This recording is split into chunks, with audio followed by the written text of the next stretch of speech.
What is up? What is going on? Warfield here, as you know. How's everybody doing today?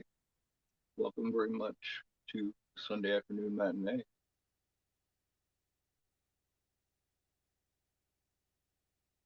Let's see what's going on here. Yeah, I pinned that froggy. It's excellent. Let's see here. It's rolling. There. How about blue today?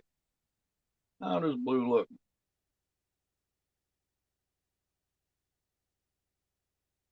Okay. Cool. Yes, today Criterion version of John Hughes's The Breakfast Club from 1985. Judd Nelson, Molly Ringwald, Anthony Michael Hall, Emilio Estevez, and Ali Sheedy, which were damn big names back in 1985. And I got tons of facts, tons of different things to discuss with this film.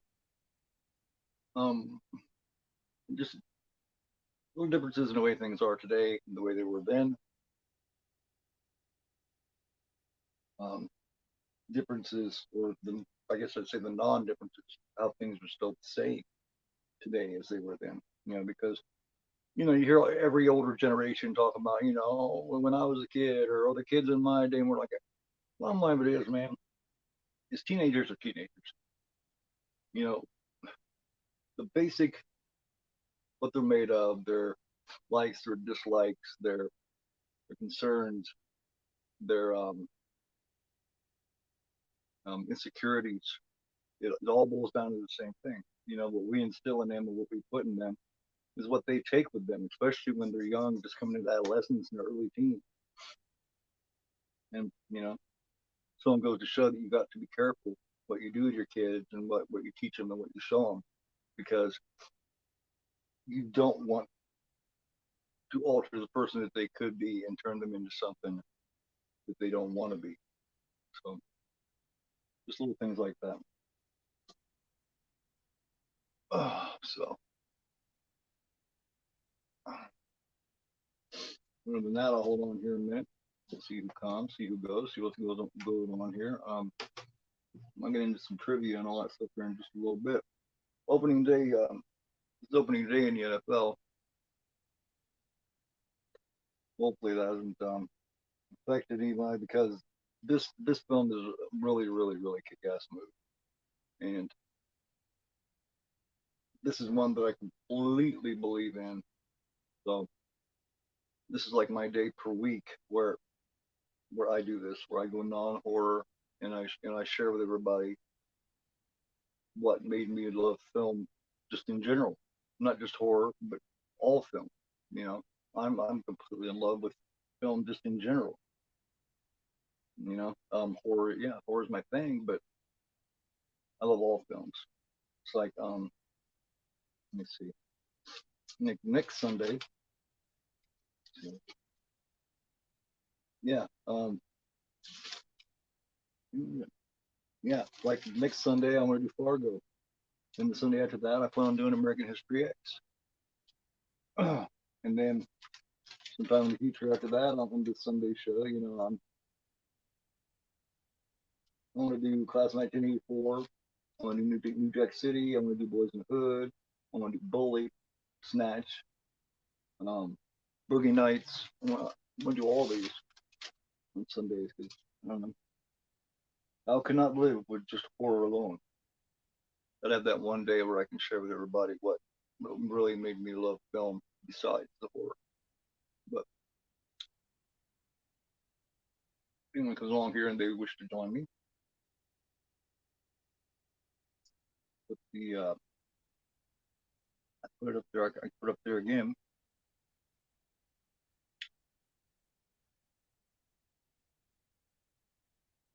Yeah, that's it. Yeah.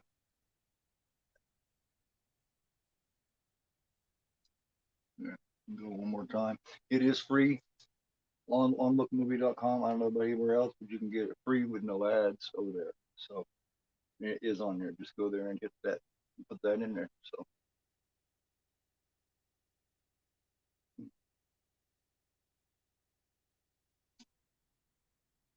I want to say thanks to everybody once again for helping me get that 400, and hopefully you guys have been enjoying the all the different alternate horror post art that I've been putting up on community on my community tab too. Those are really cool. There's a lot of different ones that nobody ever sees. So that's kind of what I wanted to share. I still got tons more. I'll be putting more. Make sure it's on here. Give everybody a little bit of time, but pop in, say hey, all that kind of stuff before I start up. Still got a few minutes here. So let's see.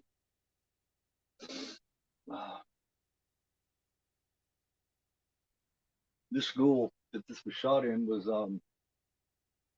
some of the interiors of it is the same interiors as Ferris Bueller's Day Off, which is the one he made right after this. The one he made right before this, the 16 Candles. I like all those. So um, a couple of the things here. A lot of the facts of the film that I kind of have to wait till they come along here. Nicolas Cage was actually the one that they had in mind and who he wanted to get to play John Bender to begin with, but Nicolas Cage wanted too much, and then he had hired John Cusack, but after he got got a load of Judd Nelson doing his thing as Bender, he changed his mind. So in the they originally had Molly Ringwald down to play the basket case, but she finally talked him to let her play the princess because that's what she went for. What she wanted to begin with. Joan Cusack was also in line to play the basket case if Ali Sheedy had. And as the janitor, Carl the janitor, he's originally who they had in line. And he actually did some of the scenes, I guess, to begin with too. It was Rick Moranis, but the producers hated. They did not like him, which I totally agree. Nothing against Rick Moranis, but I do not see him as that janitor. I don't see him in this movie. It just doesn't fit. So I think they definitely made the right choice.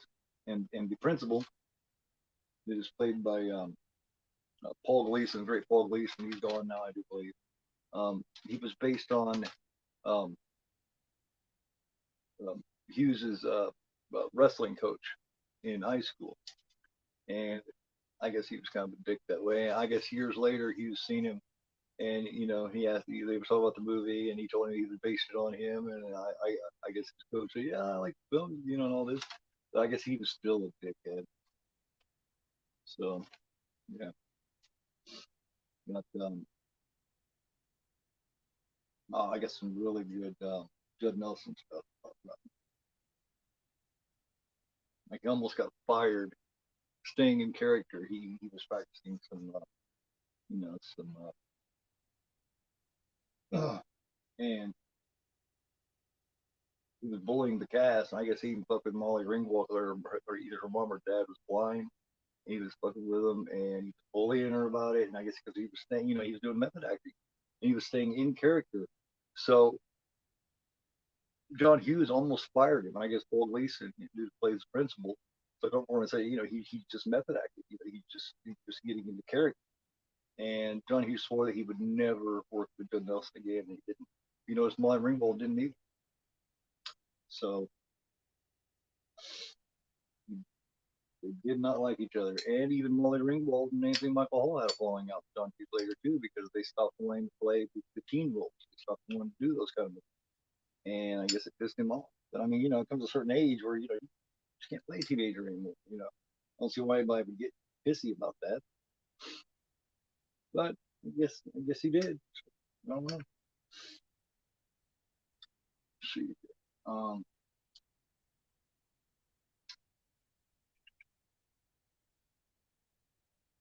if anyone has this Criterion version, definitely. Or anyone doesn't have it, definitely get it. I'm not sure it's on 4K yet. Definitely get your hands on it. It's really nice. It's got a ton of special features with all that right there. All of it. So, yeah. also the song that became popular. All this, don't you forget about me from the Simple Minds. That's but coming up tomorrow night, I will be with Gino 2000, and we will be doing the 1970, the initial remake, the first remake of Invasion of the Body Snatchers from 1978. Of course, showing Donald Sutherland and Brooke Adams, and Leonard Nimoy, Mark Handel, Dick Goldblum, people like that. They'll be tomorrow night, 11 o'clock on the Monday Night Watch Along, and then Tuesday night I will be back here with Eric from Hey Internet Eric here doing Friday 13th Part 8. Jason Takes Manhattan at 10 p.m. Maybe may adjust that. And then next Sunday, of course, is Fargo from 1996 from the Coen Brothers on the Sunday afternoon matinee, followed by next Monday, the 18th, September 18th at 10 p.m. Or no, Monday at 11 p.m. It will be 1982's Pieces with my guest JT from JT's horror discussion. Will be with me then. Followed by on the 19th of September, will be Friday Part 9. Jason Goes to Hell, and then I'll catch everybody else up on the rest of that. So.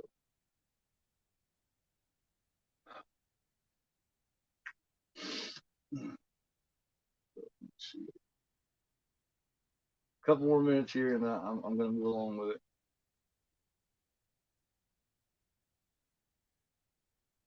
Go ahead and play and pause.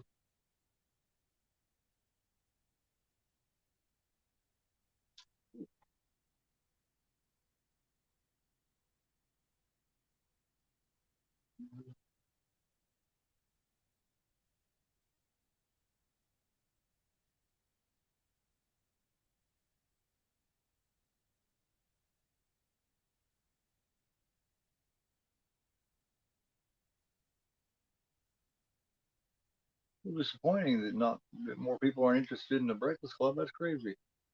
Breakfast Club is a great movie, guys.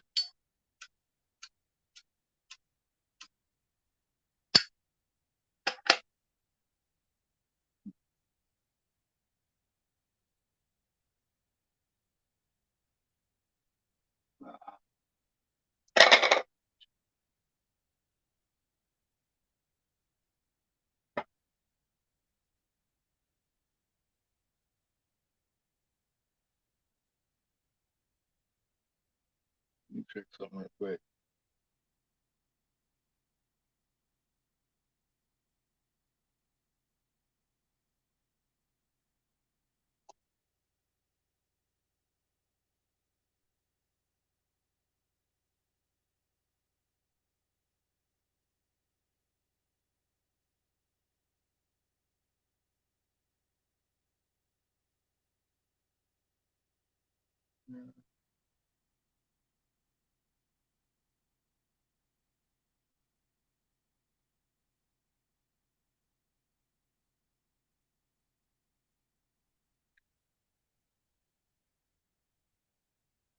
That's interesting. Two of them, huh? 2 minutes same. That's funny.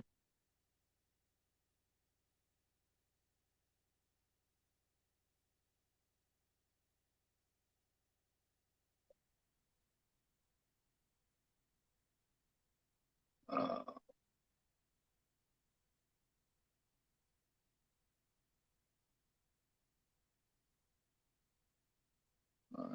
all right, I'm gonna get ready to do this. What's going on, man?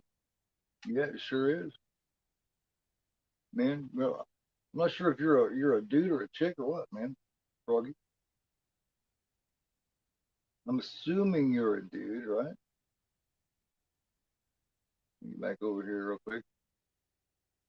Get ready to begin this here in just a second. I just wanted to have a look at something real quick. So what is up? How you doing? Definitely the epitome of nostalgia. And it's too bad. I got lots of shit to talk about with this. Oh,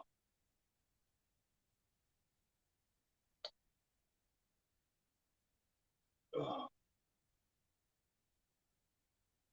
Can't believe more people aren't interested in checking it out, man. Usually there's a usually there's a whole full thing of people. No one's interested in Breakfast Club, really? Wow, cool. That'll work, Froggy. Very cool. You got already? I pushed play and I have it paused right on the thing where it says an A&M Films channel production. That's where I got it paused. Right at the very beginning. Volume. Yeah, that's crazy. Yeah, I don't think I've ever had a dead Sunday afternoon matinee before. This is highly unusual. Usually, you know what I mean? There's usually 8, 10, 12, 14 people usually. People don't people don't like Breakfast Club anymore. Oh, well, I got lots of films like these coming up, so we miss a lot of good trivia, a lot of good shit. So I don't know, but yeah, I'm ready if you are, Froggy. Let's get it going. Let's jump, Froggy. 5, 4, 3, 2, 1, go.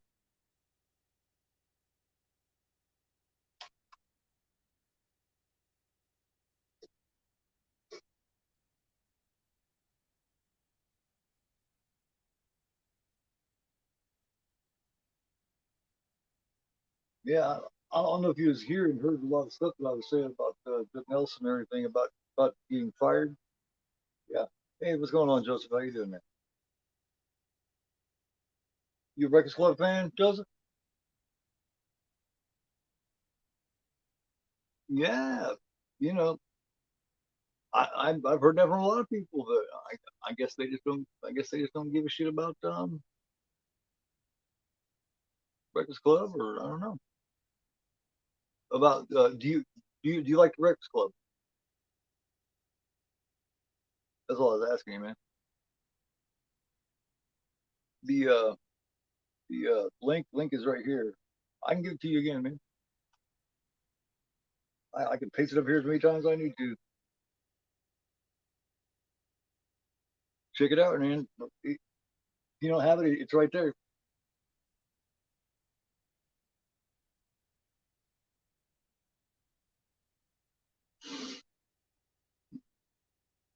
Oh, all right. What game are you playing? Oh, do you? Awesome. Good taste, man.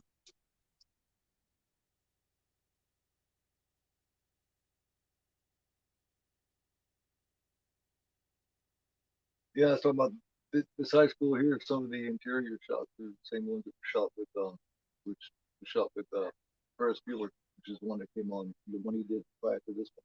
First one he did right before 16 Candles when he first met Molly Ringwald and Anthony Michael Hall. But yeah, he almost fired Judd Nelson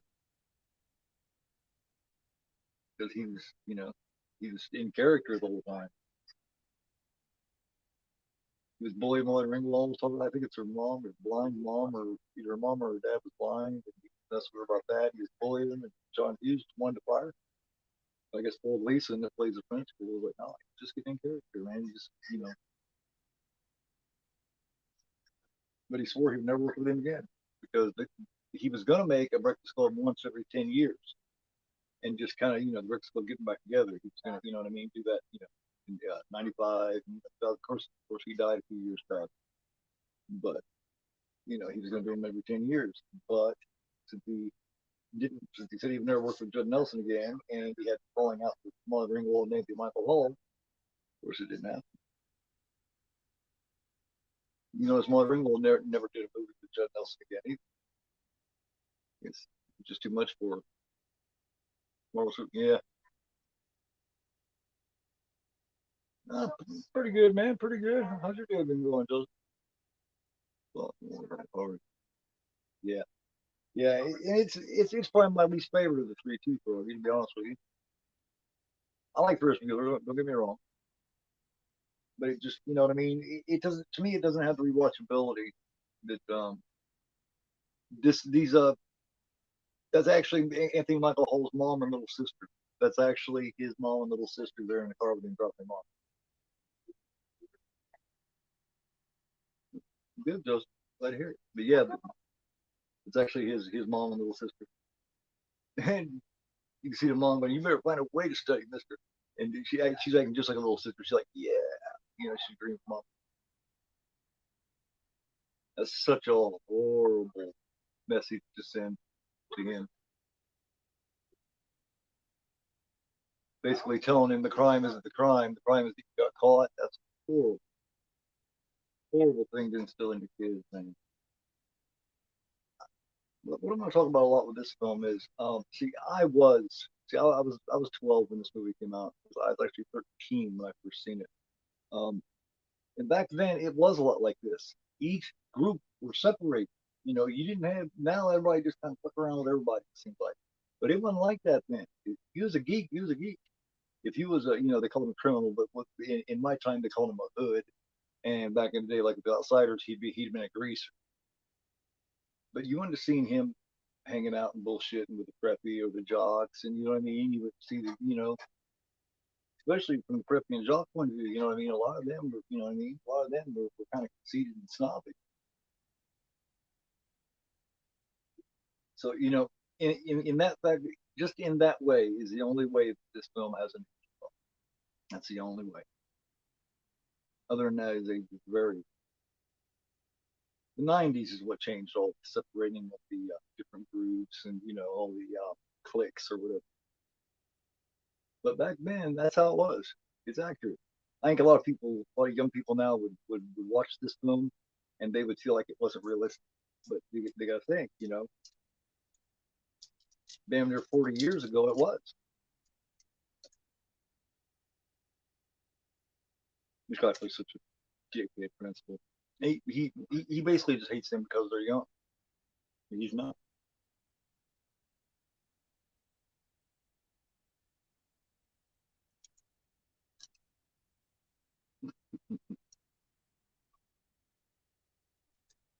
See, and usually principals or teachers will take the side of the popular ones or the rich ones or whatever, something like that.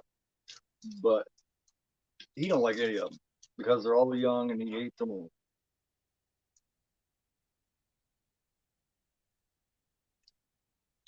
DVD video. Oh, the one where I did the different versions of it, showed all the different ones. I've gotten two or three versions of it since then, actually, man. But thank you, man. Appreciate that.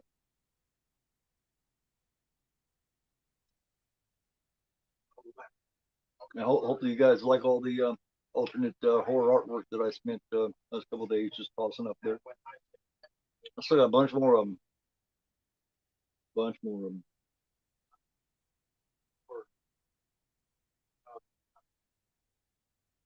Some of that art's really good.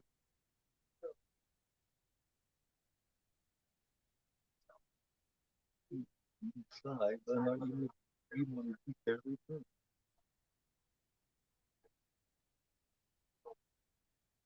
When they first started this film, Anthony Michael Hall was shorter than Judd Nelson. By the time the filming ended, he was taller than Judd Nelson.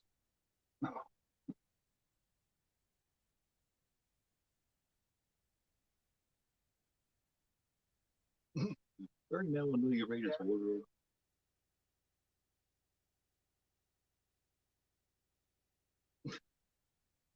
Mess with a boy, young man, you get the horn.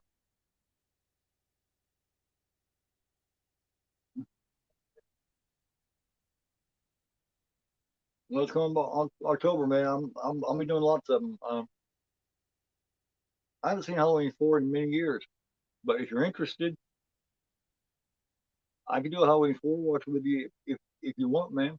I mean, like I said, I don't dislike Halloween 4. I just dislike the mask. But if you want, we'll schedule that and do it sometime in October, man. Sure, I'll do Halloween 4 with you.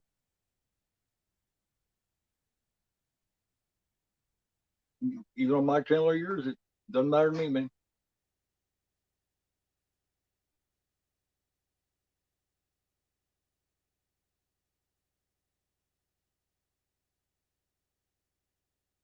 Oh yeah, she did good, man. She was a little kid. She did great, especially in Halloween 5 because she had to do all her acting through actions because she couldn't talk. And that was what was really impressive. She wasn't, I mean, she went on, man, did lots of stuff. She was the last Boy Scout, and she did several seasons of Roseanne. You know what I mean?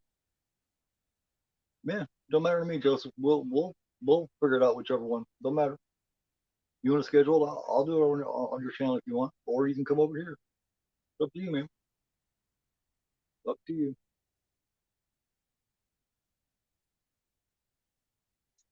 I'm definitely doing the first three. So,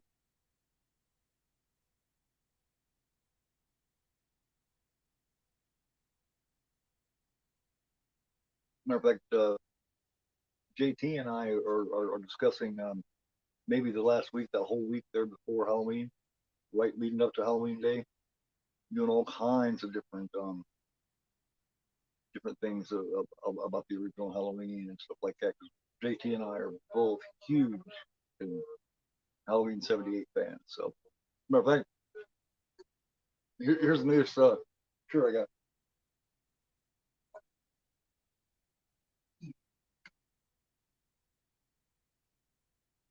Yeah, definitely do it, man. Do it. People go Halloween crazy in October, man. That and trick or treat, things like that. Oh yeah, yeah. I'm gonna be doing trick or treat also. I did a lot of stuff. Like I said, the first person, the original person they had in line that he wanted to play Bender, the criminal, was Nicolas Cage, but Nicolas Cage wanted too much money, so then he was gonna have John Cusack. But when he seen Judd Nelson, when he came in and tried out for the part, he just, he liked him. And Molly Ringwald was going to play the basket case, and she's like, "Oh, I'll play the princess," and they ended up with let me see, I don't remember exactly. John Cusack's sister, was going to play the basket case at some point. And like I said, Rick Moranis was going to play the janitor. Isn't that crazy? You imagine Rick Moranis playing the janitor? Well, thank you. Appreciate that, man. Yeah, this is the one.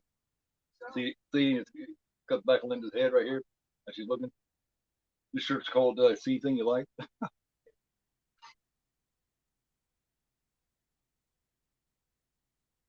Okay,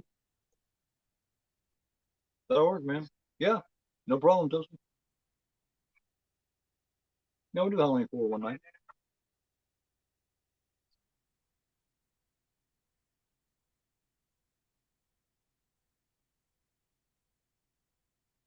It's one of the decent sequels. You know what I mean? It just I hate the mask they chose. I don't know why they couldn't have got a better mask. That mask was so happy. You know what I mean? It looks so happy to see it. That's the only problem with that movie ever is that mask. I would much rather see it any day over that newest trilogy.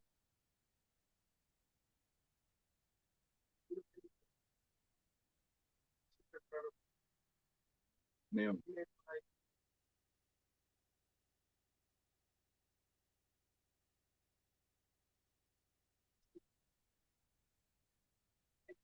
the casting. Yeah, yeah, yeah.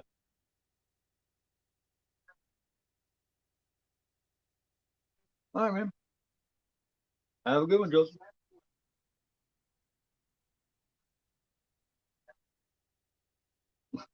I'm in the math club. I'm in physics club. Yeah, yeah, you too, man. Have a good Sunday.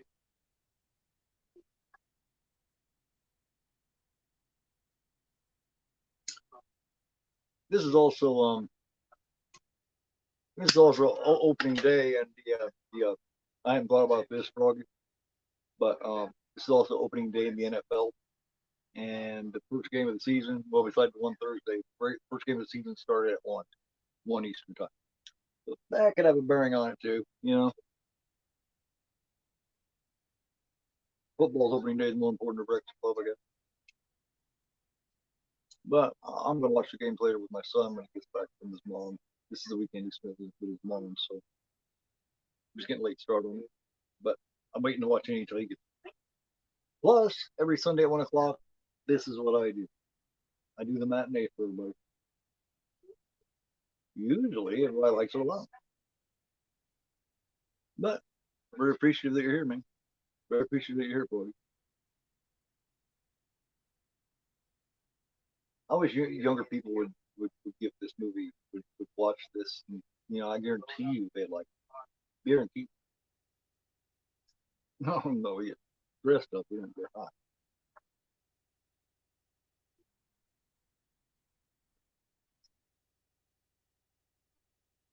He's more talking wearing other people's shoes and all kinds of shit.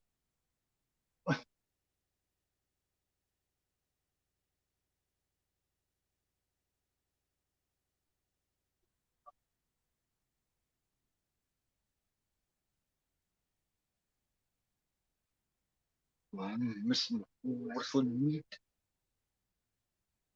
I was on a wrestling team in school. Did be quite. I was one of the few that was somewhere in the middle of everybody. I was just kind of like I just kind of I was one of the few that just kind of hung out and fell along with every type of clique.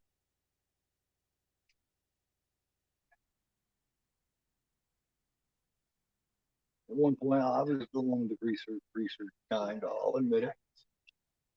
Was you? Oh, big Houston Oilers fan. You talking about like back when Warren Moon played for him back in the '80s, early '90s? I loved Warren Moon, man. Moon doesn't get nearly enough credit as he should. Warren Moon could throw that football. Man. Yeah, Haywood Jeffries and Ernest Givens as his wideouts. Hell yeah, they had a good team at one time. Earl Campbell, yeah, yeah, he was a big bruising running back in the '70s, back when they were shooting. And unfortunately for them, they had Pittsburgh and the Steel Curtain over there. In the same division, same conference and division. So they was never able to really get over them because Pittsburgh was just one of them special dynasty teams back then. Terry Bradshaw and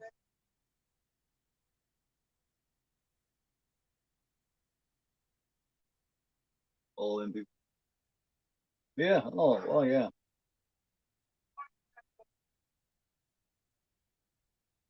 So you are a little closer to my age then. So you understand what I'm talking about when I talk about back in the '80s shit around this time. The cliques were separated. Yeah, that's awesome. So you live in Texas now then? I always wanted to. I've never been to Texas. I always wanted to. Oilers fan instead of Cowboys. But it'd been easy just to switch over and be Cowboys because Cowboys had a dynasty then too. It's cool you stay loyal with the Oilers. This is what the Houston Texans now or something. Yeah, yeah, Texans. God, I watched football all the way up until maybe 15 years ago. And then the woman that I got with, mom of my oldest or my youngest son, she didn't like it, and I was playing. I just ended up stopped watching it for a long time. And now it's funny that same kid that we had together is now 16, and now we're going to start watching, football together. We watched the Thursday game, the Kansas City game.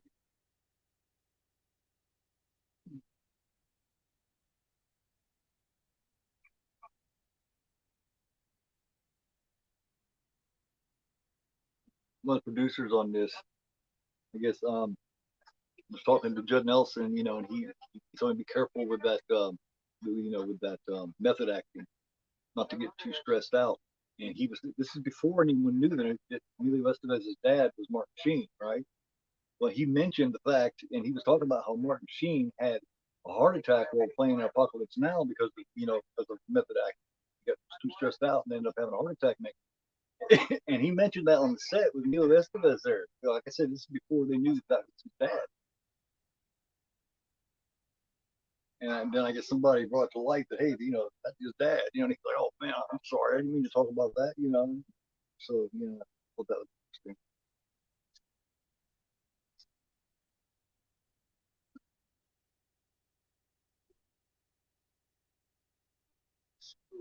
Talk about putting your foot in your mouth. I use that so many times. I use that on somebody. I come walking through the house and I was like, hey, because they were being a smart ass about something I don't remember. But I come through and I was like, hey, have you seen my shorts? He was like, yeah. And I said, well, eat them. He was like, fuck you, man.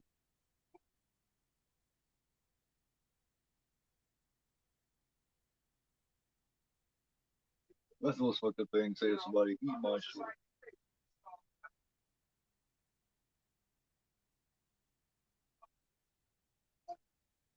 Yes,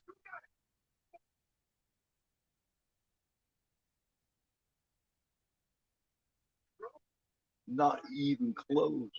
But he gets up, we'll all get up, it'll be anarchy. Doesn't usually think I give a shit. Shut up, Pee Wee.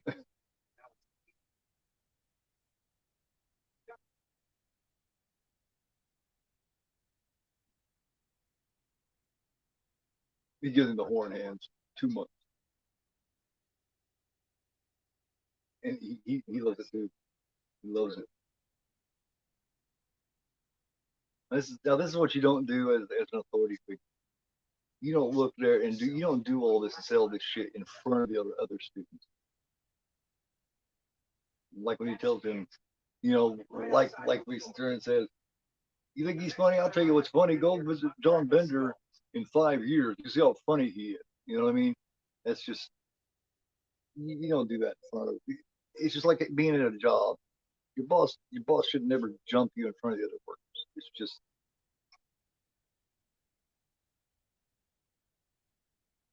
It's just not the proper thing. You don't have a thing with somebody, have it, but don't do it in front of that. You call them off to the side and talk to them like that.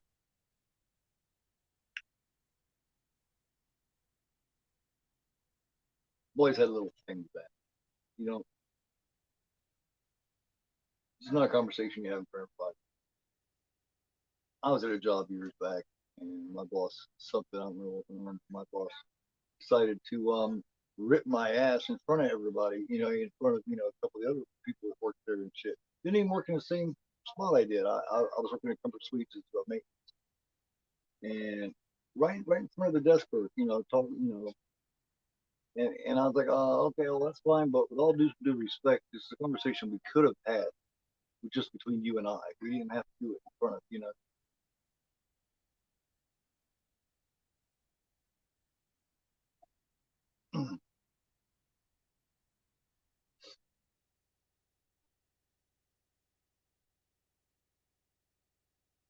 I think this is I think it's Ali Sheedy's best performance she ever did. Of course, she didn't continue on to do a real lot.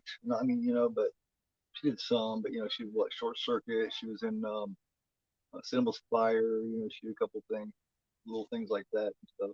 Lifetime movies maybe. But I think this is her best performance she ever did. She's pretty good in Cinema's Fire too. Cinema's Fire is a good movie. That might be one of our Rob Lowe's best performances. Cinema's Fire. That and about last night. About last night.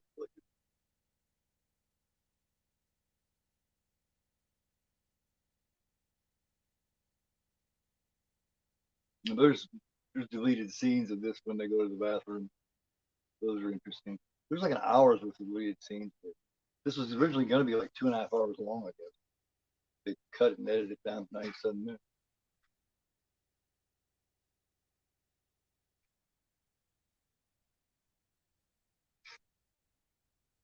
Yeah, the school was actually closed at this time. And when it ended, he cut up chopped up part of the desk, I guess, into 5 pieces and gave each piece to each one of the actors.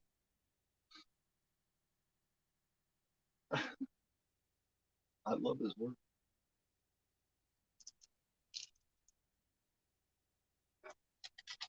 Cool. I love that Levi's jacket. I wouldn't mind having a Levi's jacket again. I got a black biker's jacket now, but I might have a blue Levi's jacket.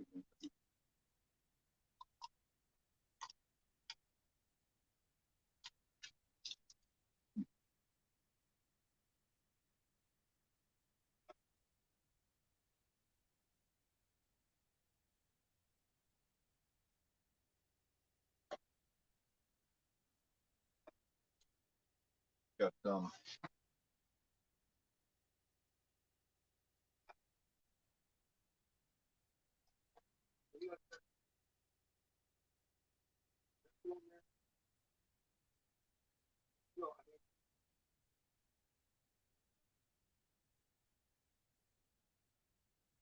Estevez was going to play Bender at one time too.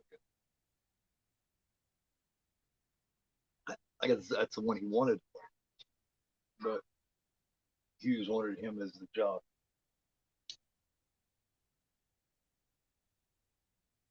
She does a really good job of being awkward, just odd, you know.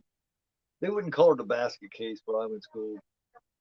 In the '90s, I think they would call her a mod or something like that. Is what it's called.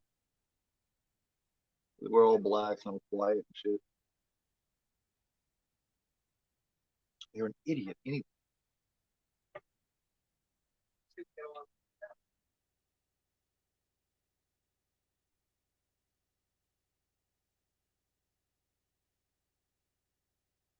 Uh-oh. Mod, yeah, yeah, yeah. They call basket just like they call him a criminal. You know, Rob was from he was a greaser or a hood or you know what I mean something like that. That's what they call him. Where Rob was, he was a hood. I'm a hood. You know what I mean? Ones that they smoke pot and you know what I mean and fucking listen to heavy metal and all that kind of bullshit. Party to school early, all that shit.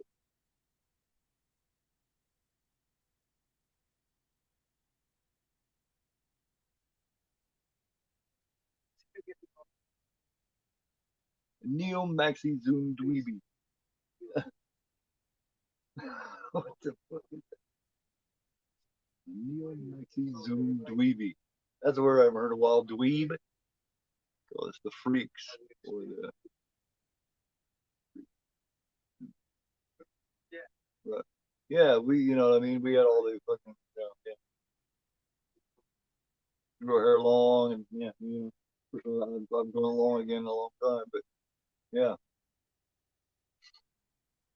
we listened to back then. We listened to fucking Cinderella and Iron Maiden, fucking Slayer, Metallica.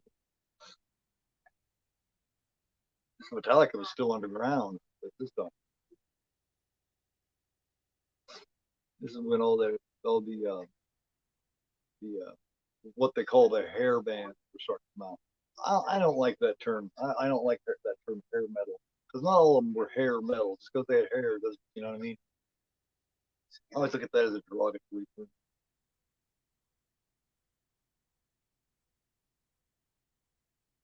You can't call every one of those bands hair metal. That's not a fair estimate of it.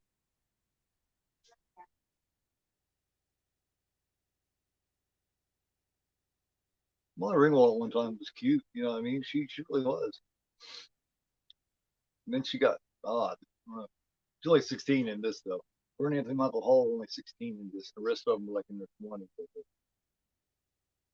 The part where she's putting the lipstick on, with boobs and all that, that was the stand in. It showed that, and then cinematography kind of hit it to the side. So she wasn't actually doing that. It's like the panty scene that gets the head crossed over to her knee, or somebody else's crotch, because she's always a feet. You'll be a puke. Over the panties. No blah blah. Awesome, but yeah. Let's see. That's 11 on a school night.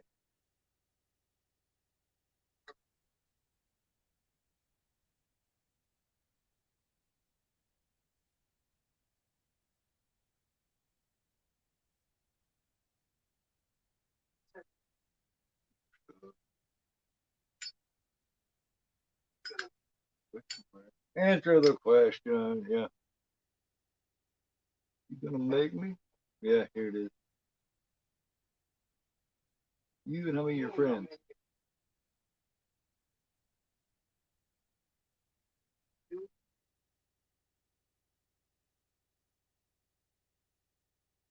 He kind of takes a cheap shot here because he just nonchalantly raised his hand up there and then he grabbed him up full wrestling move up, kind of wrestled him down.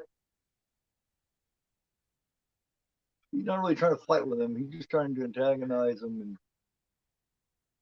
get him to admit that their lives aren't all great too.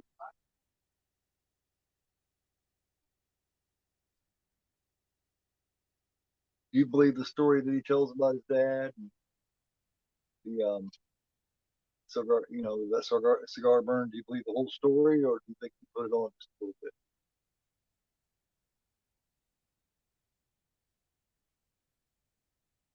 A lot of this is just about how they put too much pressure on our kids, and we push them so much. Sometimes we're not meaning to. We're meaning to be loving and shit, but we just sometimes we push too hard because we just want them to do better than what we did. So I wish they'd showed this extended scene with Carl the janitor. The extended scene is where he's talking about. Yeah, and I'm saying from a character standpoint, obviously, because after he talks about it, remember he throws that big fit, all that kind of shit. Has to kind of simmer down a little bit after. But you know what I mean? He wasn't fucking around with that.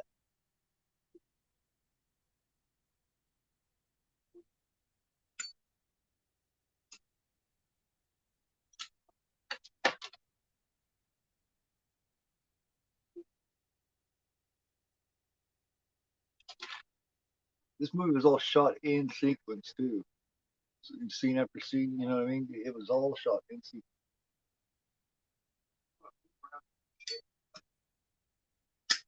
Yeah, the extended scene is where he tells them where they're all going to be in like 10 years, 20 years.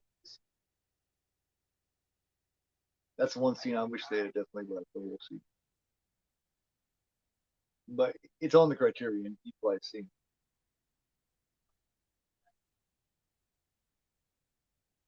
Yeah, that was cut down by at least a couple minutes.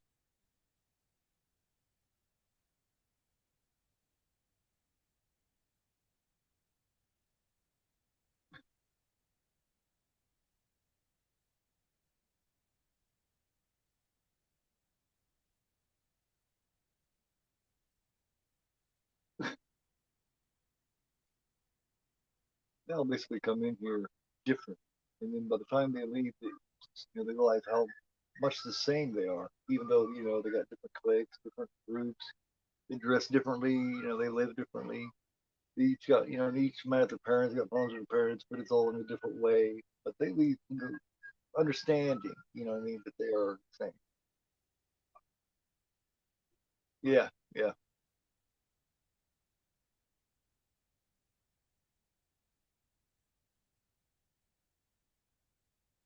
He plays such a good asshole. He's so good. Paul Gleason. They have really low tolerance for dehydration. Seem to dehydrate, sir. It's pretty gross. Also, that deleted scene where they all go to I can tell you they all go to the bathroom. She's standing in the toilet munching on chips or something like that. I never understood people who wanted to be in by the toilet or something to eat. My oldest son would take his plate with him to go to the fucking bathroom and sit down. You know what I mean? It's like, like, why in the hell would you even want to do that?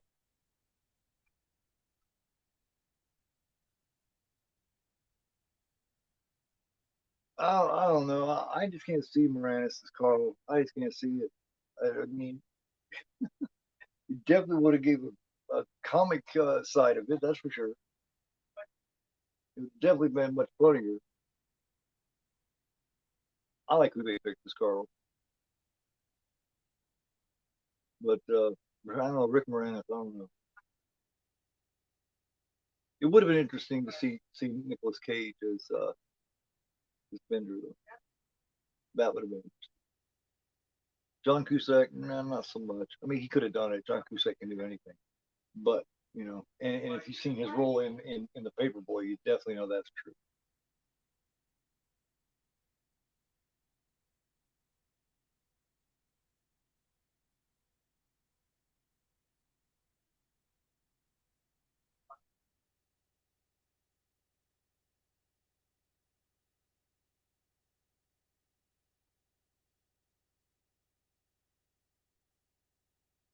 It makes you wonder if he even, you know, if Andrew, the rest of us, if Andrew would even be on the wrestling team if it wasn't for his dad. You know what I mean?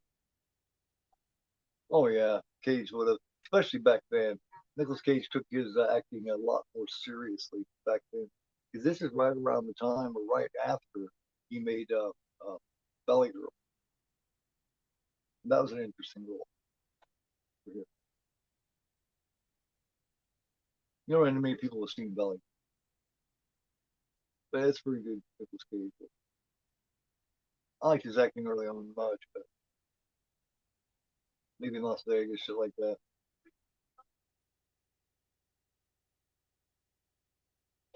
But I do think that he made the right decision with Judd Nelson. You know, Judd never did a real lot. You know what I mean? But when he did do, he did well.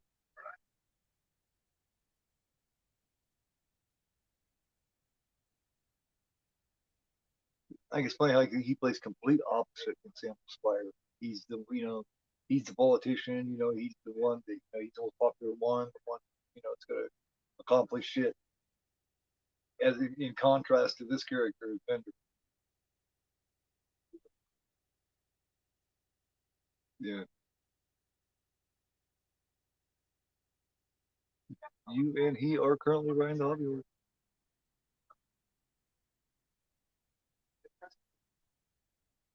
You and he are riding the hobby horse. Kevin by the Lake, yeah, yes. There's a couple of those, yeah.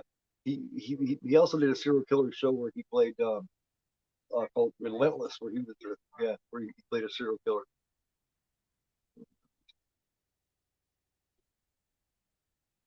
One another, yeah, yeah. Like I was saying, Fred. Welcome, Fred. Thanks for coming by.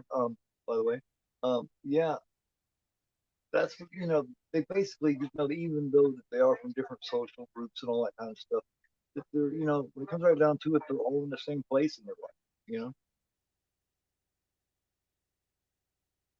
John Hughes had a way of telling things from a teenager's perspective that nobody else really got, that nobody else was really able to do, and he does it over and over and over again. You know,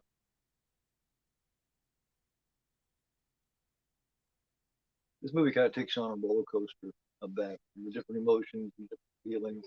Just like when they all get together in that circle, you know, that's all ad libbed when they sit around there and tell why they're in there. They ad lib all that, and that's amazing. That's fucking amazing to be able to do that. Five young actors like this.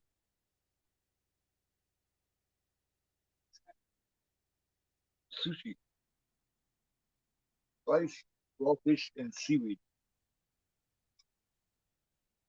Put like that, it doesn't sound very good at all, does it? So the guy's tongue in your mouth and you're gonna eat that? I don't know. Give it a try. Yeah. There's Andrew. He pulls out one sandwich, two sandwiches, three sandwiches, donuts, a quart of milk, at least a quart. But that might be half a gallon. A banana and an apple.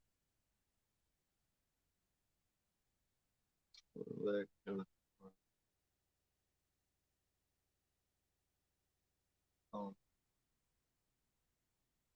huh.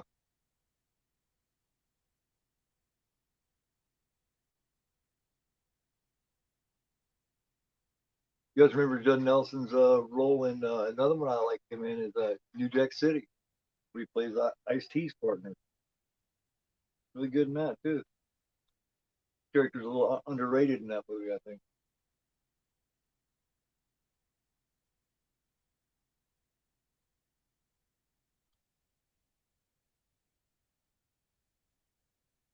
New Jack City's another one that I plan on doing here sometime. Probably sometime after October. Yeah, yeah. Steel, yeah. Yeah. She's actually that actually is Captain Crunch. It's like Pixie Sticks, Sugar, and Captain Crunch. I haven't seen Steel Troy. Let's check that out. They say Shaq's one of the nicest people, man. Because he's one of the nicest guys. Uh, he goes to reach over, grab you, pop, soup, pop, around the head, apple juice, just cut off. Well, Brian, this is a very nutritious lunch. Food groups are represented. Your mom married Mr. Rogers. No, Mr. Johnson. uh,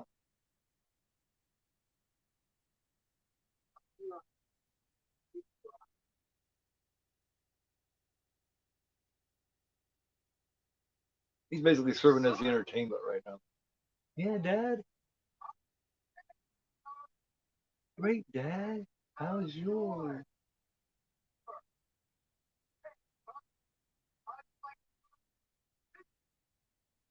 No, Mr. Johnson. Yeah. The I Hate Mondays. The reference to the classic Boomtown Rat song.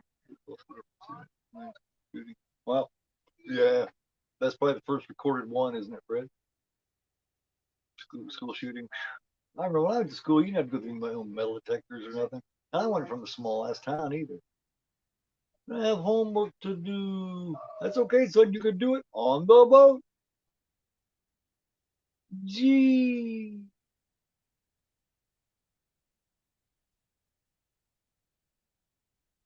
Here we go. Here's a Bender tells you a story. That's what I was asking. What's your thoughts, Fred? Do you think this is the truth? You tell Bender's telling the truth here about the cigar burn and all. I mean, you see the burn on his arm, but that doesn't mean the whole story's true. I think he's telling the truth because of the way he acts out.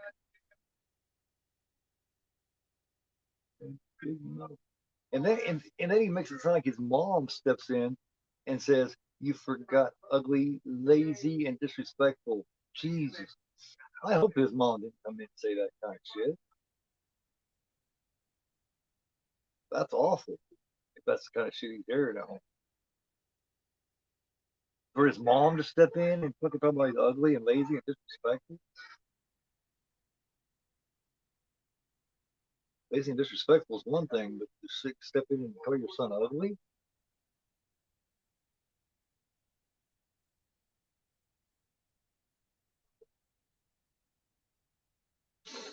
this is what you get when you spill paint in the garage.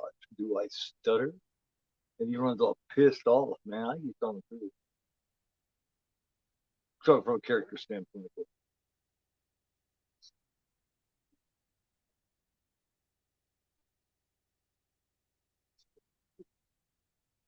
awful. Shut up, bitch. Go make me drink pop. Yes. See, I actually seen, I mean, not exactly, but I actually seen, was around people and had friends and stuff, new people that had to deal with things kind of like that. I remember being in households of a friend of mine, just going, just stopping by real quick with them. They'd go through, and I would hear their parents talking to them and each other like that. I said not exactly, but pretty damn close. You know, there's a lot of things I wish I hadn't seen. Things like that didn't happen at my house like that, but I did see it. I don't think quite to that level, but I seen bad shit. Oh, definitely, Floggy, definitely. It was horrible. You don't really know what to do about it. You know what I mean? It just wasn't as out in the open then, you know, like it is now. Everything's just so out in the open now that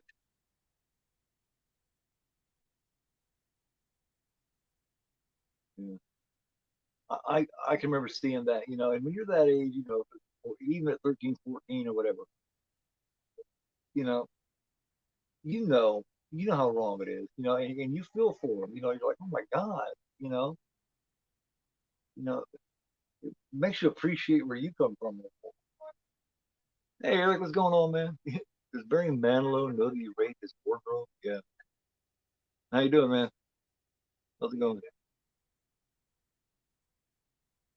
Yeah, we got a slow one today, Eric.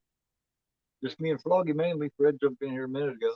I had a couple people jump in and out. Guess we're not such big fans of Breakfast Club that much anymore. That and like I said, this is the opening day of the NFL too. So yeah, people either dead or yeah, yeah. Oh, I know a lot of people like to play that are locked up. One particular did something really horrible and got like 65 years. So yeah, never been in prison. I only been arrested once, not as many years ago. One time, and that is because I'm stupid. You know. But yeah, jail's not for me. Thanks. I'll stay out here, behave myself, and not act like an idiot. I've had kids that I've had to leave an impression for. Got a 16-year-old right now that is doing great. I want to keep him on that road and showing some of the examples that like Andrew. As soon as I got there, he was tell you, ripping his ass before he went into detention. And he was like, guys screw around. The difference is you got caught for it. It's like so what he's saying is it's okay to do fucked up shit as long as you don't get caught. It's like what? That's the impression you want to give him? Yeah, I appreciate it, man. Yeah, yeah, it's still growing, man. Yeah, it's growing. Yeah, it's a 412 minute a little bit ago, but yes, yes, yes. He did that a couple of times actually, Fred. There was another one he did that in. Also, Paul Gleason's really good. Thanks, Eric. Yeah. Have you seen my on my community post? Have you seen all the different alternate art, alternate horror art that I've done up there? I still got a bunch more to do. Like I said next Sunday's matinee is going to be Fargo, and then the one after that. Well, I might switch it. I might do Fargo the next week. I might do American History X next.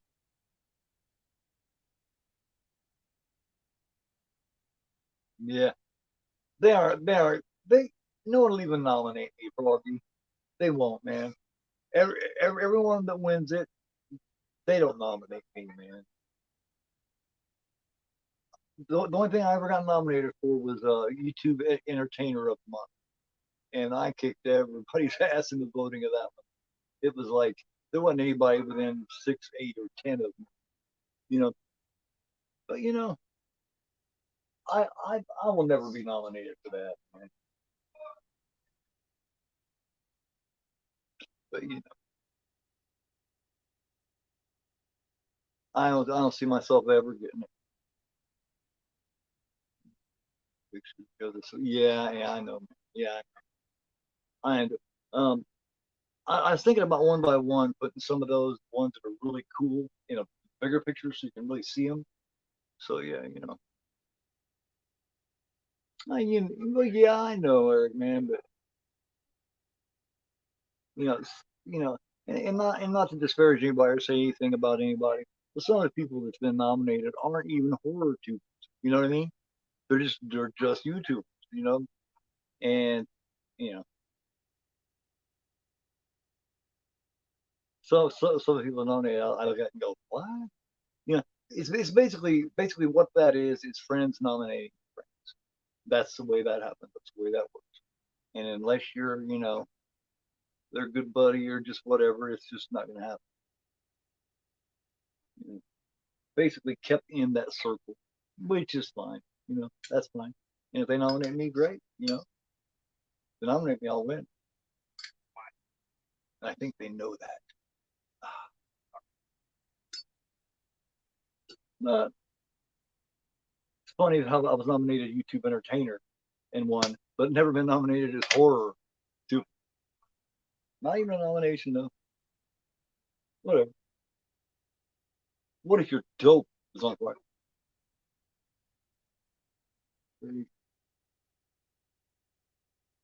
Yeah, yeah. They're not even, yeah. Look at nominated for the heart. You know, they weren't even active that month, and then they win. Tell me that shit isn't done. Friends for friends. Come on.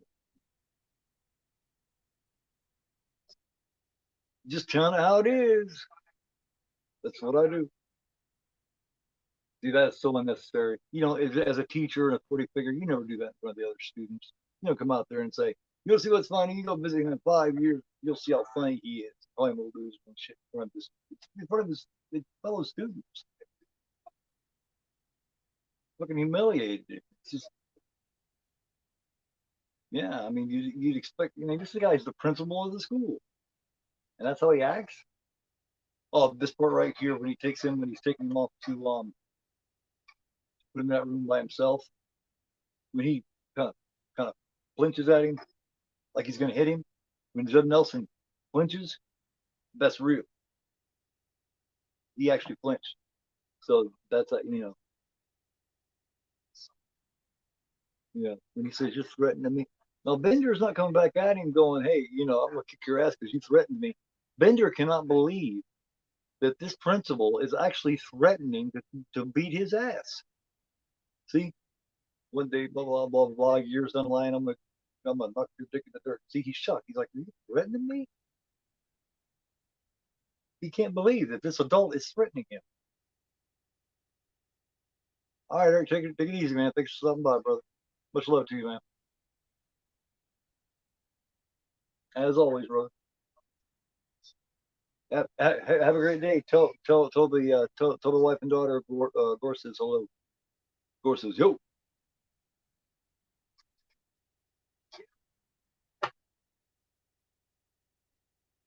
Yeah, how tough you are. You can believe this grown ass man. Of course, this grown ass man is gonna whoop this kid's ass, man. He's still just a kid.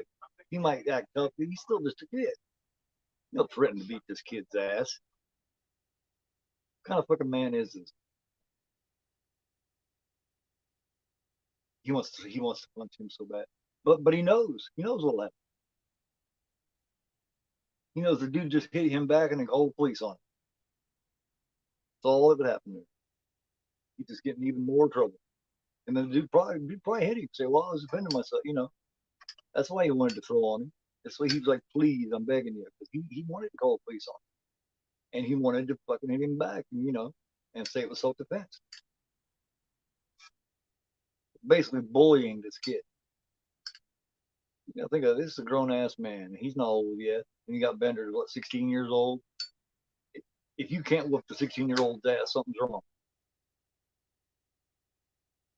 But to me, when you do that and you threaten to beat somebody's ass in the face like that, knowing you can whoop their ass, that that's straight up bullying.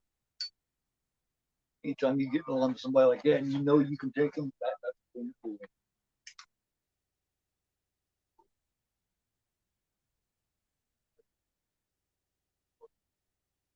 Yeah, he made up this joke here. He never came up with a punchline for that joke. That was always left ended. He couldn't think of a punchline for it. It was just something he was making up because he knew that it was going to, fall through the roof. Kind of like on Halloween when dude the cemetery, he's telling Loomis about you know that story about the guy who come and kissed his wife and his children goodbye, and then he proceeded to. There was never any ending to that.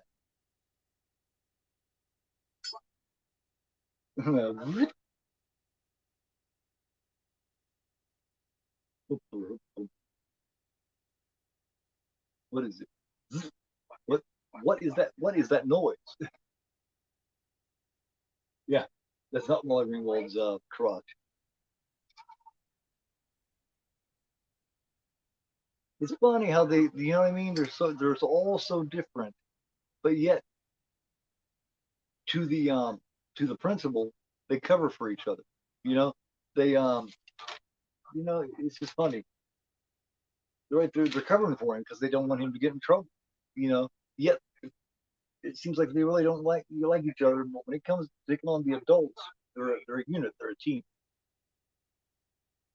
I will not be made a fool of. He turns around and his fucking bunch of toilet paper hanging out the back of his pants. I just love how they covered for him. There was a, you know what I mean? There was an honor among thieves there, so to speak.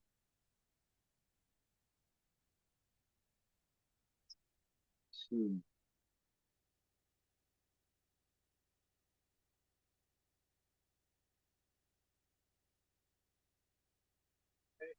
The only regret that John Hughes ever had about this film was when, you know, after they smoked pot and Amelia Smith is running all around there and he goes to the room, he screams and it shatters the glass and shit.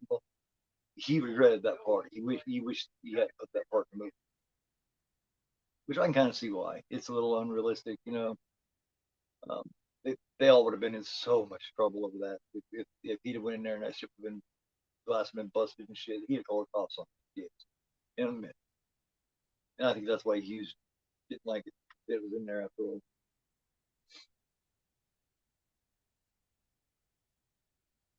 Next thing I'll just say, fuck it, man. I want to go back there and get this joint.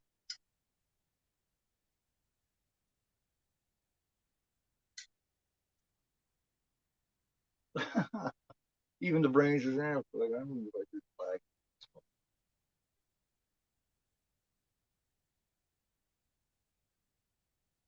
She's looking at him like, are you going? Are you going? He says, I'm going. He sets my shade. I'll go. They all just saying, fuck it, man. They all just need to just unwind, I guess.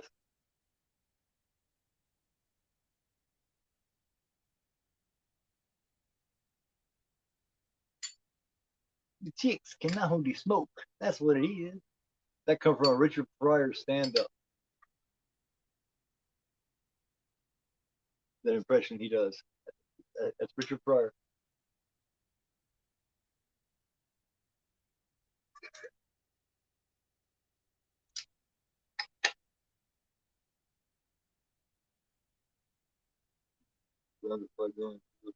Yeah. Die hard. Film playing. Yep. Yeah, but he's going through there going, hey, have a nice time. Yeah. Yeah. Exactly. You know, the smoke. That's what it is. Yeah, Pryor.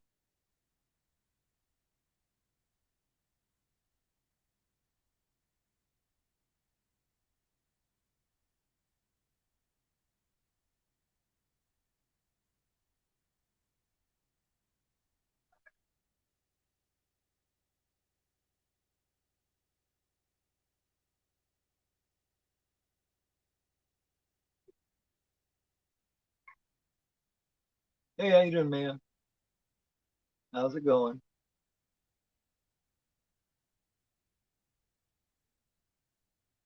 Yeah. Oh, yeah. Oh, man. Richard Pryor was great. How you been doing, mate? You a Breakfast Club fan?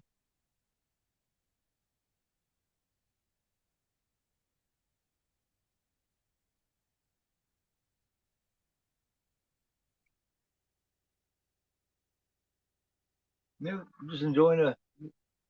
This is a slower Sunday matinee than what we usually have. But you know, like I said, I attributed that to you know the NFL season kicking off today, and a lot of people just may not be fans of Breakfast Club. I wish a lot of the younger kids, a lot of the younger people would watch it. You know, give it a chance to check it out. I think they would really love it if they watched it. Because, you know, like I've said, teenagers, you know, the groups and shit were a little different then, but it comes right down to it. Teenagers are teenagers. You know, you hear old people go, "Oh, when I was a kid," or I mean, mom, back when I was a teenager. No, it wasn't, man. Being a teenager is the same no matter when you're a teenager. You're still a teenager. You know, you're still in that spot right between being a child and becoming an adult. It's always the same. Times change, teenagers don't. Teenagers are teenagers. All just learning how to become who they're going to eventually become. You know, and we shape that. We help shape that. We're, we got to be careful with our kids. You know, because it's easy to fuck them up.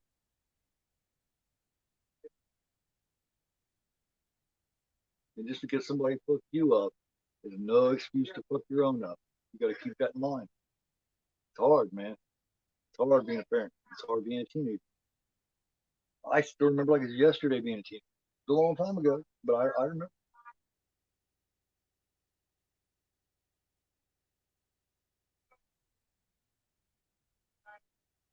But one of the biggest differences, like I was saying, is the cliques aren't so much as separated as they were then. God, back then, like man, you're younger, so you weren't around at this time. But I'm telling you, how they got the jock and the prep and the geek and the basket case and the criminal, which in my time was called a hood, which is what I was, a lot. They were all separate like that, and they did not hang around with each other, and they did not most in front of people. They did not hang out together. It is in every stage. It is hard to be. It is hard. It's rough, man. You know, I think what happens to a lot of adults is they forget how hard it is to grow up and be this age. How confusing it is, and how what I mean. And we forget that they have to make little mistakes in order to learn, in order to help you know mold them into you know decent people. It doesn't matter what you wear, what you listen to, blah blah blah, how long your hair is, whatever. Back then, at this time, if you just dude and you had long hair, you fucking, you know, people immediately categorized you as being a dropout and shit. Stereotypes are real big back then. Not so much now. Things are just so much more open. No. Yeah, I'm gonna show you anyway. Look at tampons, all kinds of shit fall out. I mean, about everything you can imagine falls out of this girl's purse.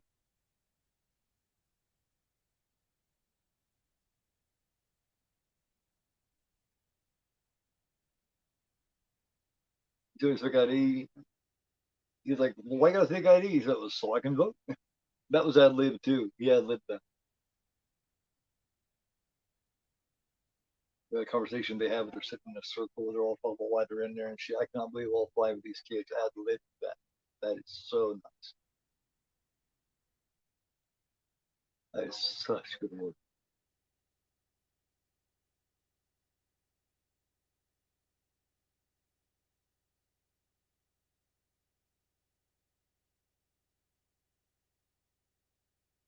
Oh my goodness.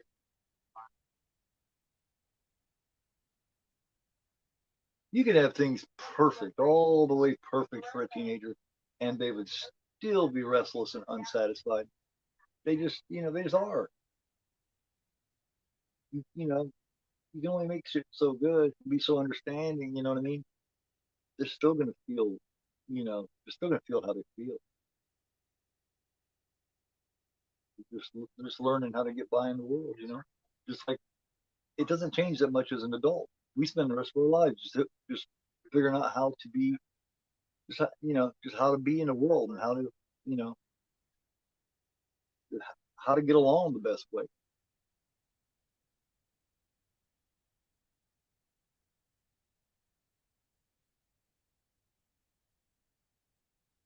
She does such a good job in this role. I like she does. I don't think she ever gets up to this level of acting ever again. She does. And Emilio Estevez is kind of pretty much semi-retired early. He just kind of stopped acting and went into that production role with his him and his dad and his brother's company that they started. He kind of got behind the camera. Emilio Estevez did. Remember I first seen this?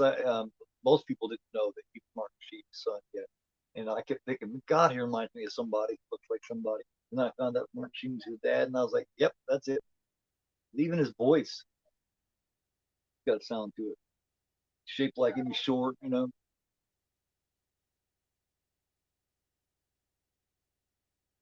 But I always kind of admired how he wanted to make it on his own without the Sheen name. I think he's much better than Charlie, his brother. He's much better than Charlie Sheen. I like to watch him play a lot more than I do his brother.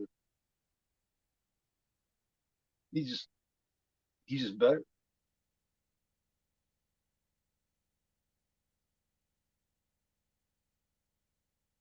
You can see the pain in her eyes. You know what I mean? And Allison, Ellie Sheedy's eye, you can see it. She really gets into it.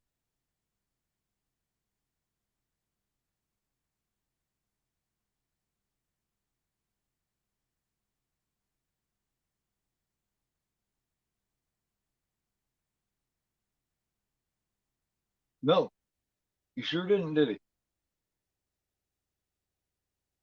For some reason in the '90s, he just kind of semi-retired, didn't he? He just kind of just tapered off and just kind of just went off into the night. Got behind the camera, and that's mainly what he's done since. I seen a recent picture of him the other day. He still looks good. He's aged well. He just got it more together than his brother ever did. Even more than his dad ever did. He just got his shit. He just knows what's up.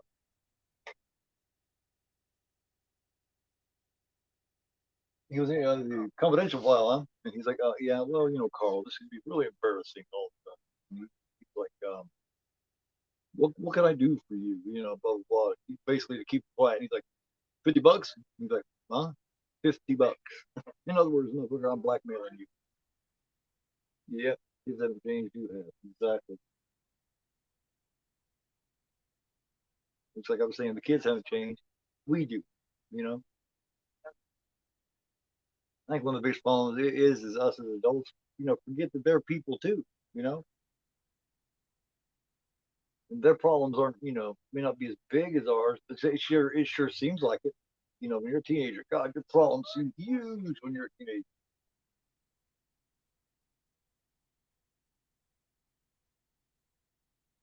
I haven't seen that yet, Froggy. I need to see that.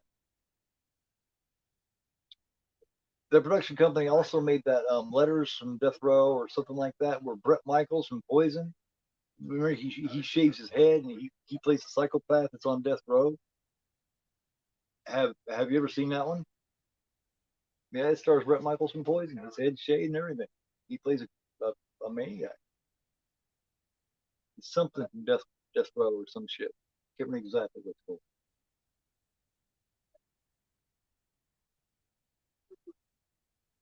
I have it on my computer. Here it is. They're sitting around this. All they had lived all this. I think it's so impressive.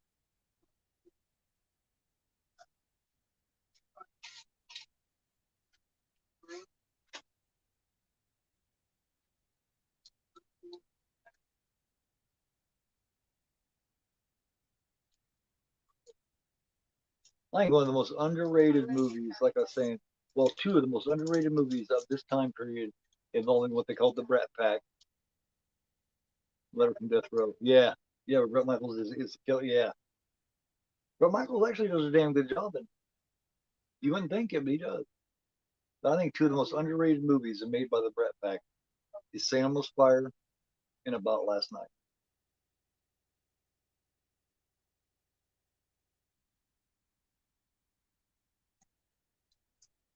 She lies about the grossest shit. Letter from Death Row. Yeah, that's a movie a lot of people don't know about, Roger. Not many people know about that. Most time when I mention that, Brett Michaels and people go, "Really? Wow." Most people haven't heard of it.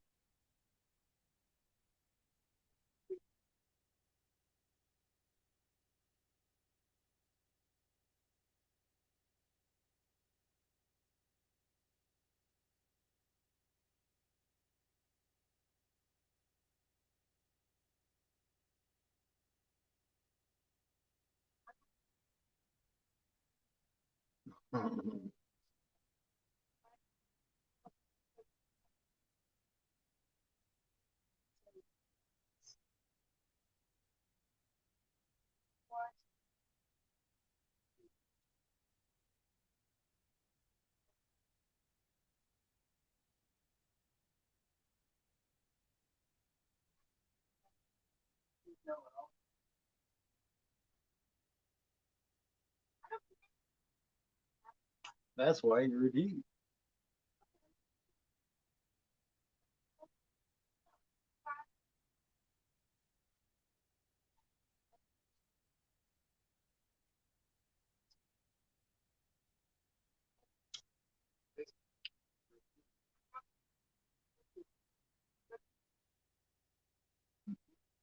You have to get respect.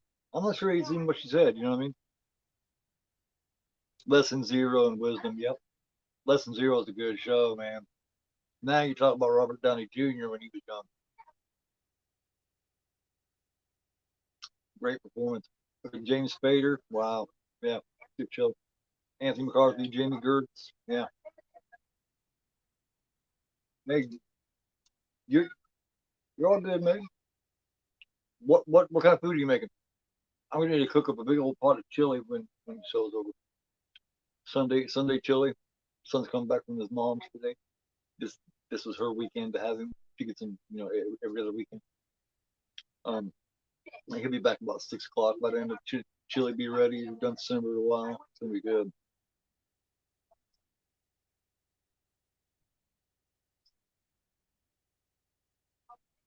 So what are you making? What are you making for Sunday?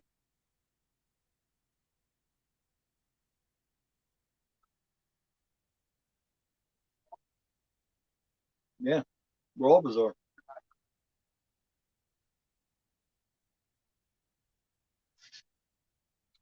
Time stamp here. Now in 10 minutes. Man, rice, beans, and pork chops. Ooh, a meat eater. I love it. I'm a meat eater. I can't help it. I could never be a vegetarian, man. Never. People that do, that's fine for them. But I like meat, man. Like a big fat, thick fucking ribeye. Oh man, I like my protein. Pork chops. So yeah,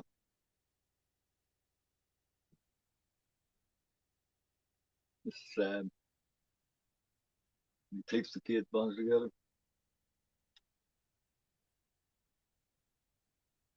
And all he had to say to him was, "Guys mess around, but you got caught." It's like it's okay to believe this kid and tape his buns together with this tape, rip skin off and shit. But you got caught, so that's where you made a mistake. It's like, no, you made a mistake by bullying the kid, man. Oh yeah, sausage and peppers. Oh yeah, muddy waters. Wow,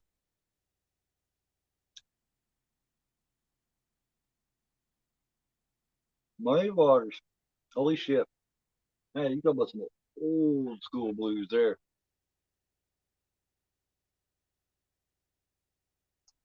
Nice, nice, nice. That's some good old school blues there.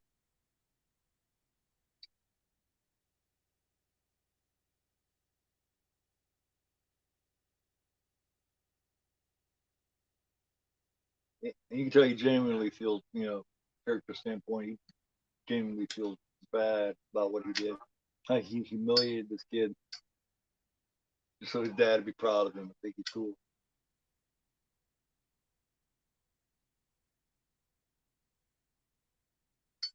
Yeah. Having to go home and tell his own dad how this guy Boyd taped his fucking ass buns together. So that'd be humiliating.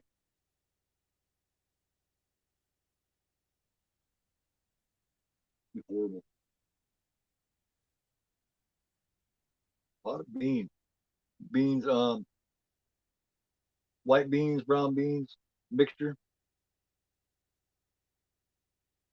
Do you mix them up or just the white beans, just brown beans? You make cornbread and shit with it. What some good old down home fucking grub now,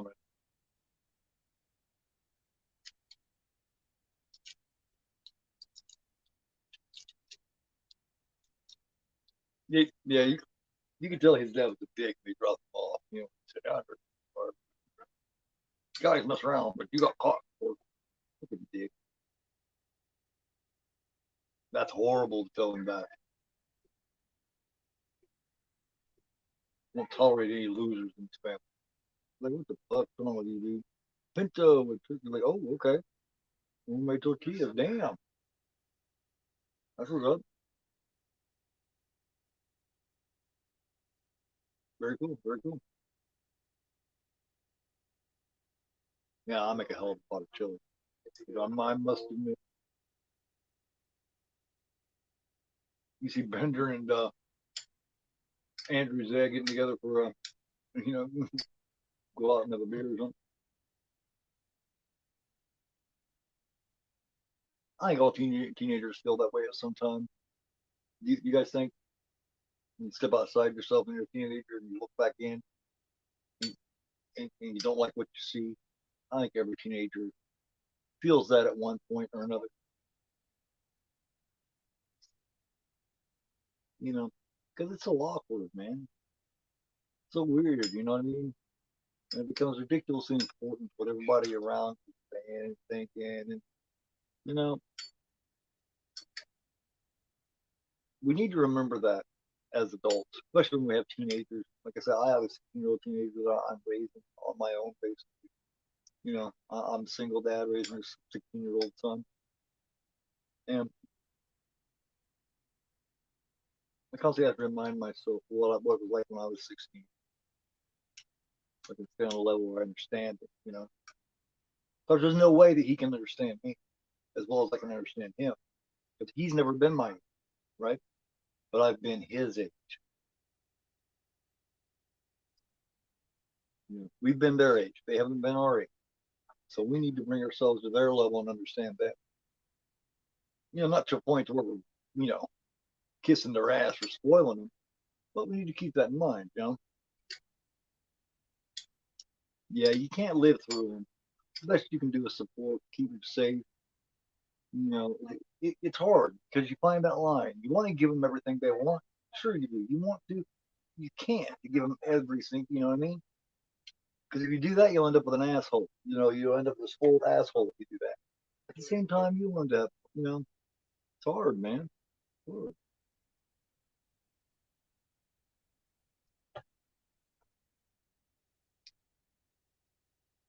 You know, you can do it to a certain extent. You've got to know where to draw that line, and that's the hardest part. Man. Knowing where to draw the line is probably the hardest part in all facets of life. I would say knowing when to draw that line between here and here, because it's so easy to step over that line. Next thing you know, you're doing a shitty job and you're fucking up the kid. You know, it's so easy to fuck them up. It's so easy.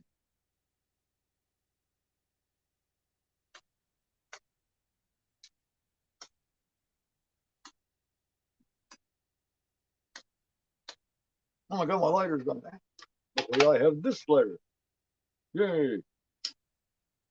Always keep that butane on the side. I need to quit smoking. Smoked for a very long time.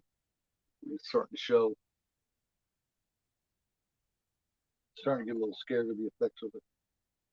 I'm getting that age where I'm 50. I've never had a heart attack or anything like that. I've been very lucky. But you know, you can only push it so far.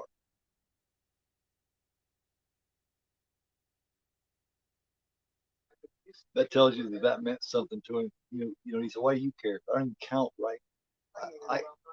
I may even well not even exist at this school.